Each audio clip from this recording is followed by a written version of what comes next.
Hey there, guys. How you doing? Chris Johns here at Guaranteed Rate Mortgage, and what I wanted to do here today is talk about what I believe is the number one mistake that VA home buyers are making. I heard a story just last week of a veteran who went to a different mortgage company, and I was blown away at the interest rate and the fees that they were quoted and were going with this other lender.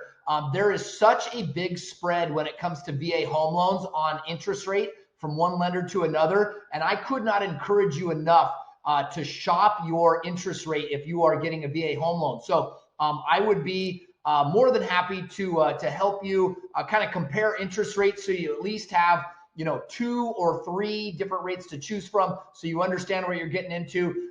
So don't make the mistake of going with the first lender that you talk to, or maybe the word veterans is in the name of their mortgage company. That doesn't mean that they're necessarily looking out for you and your best interest. So please shop the rate, and I'd love to help you. Take care, guys. We'll talk soon.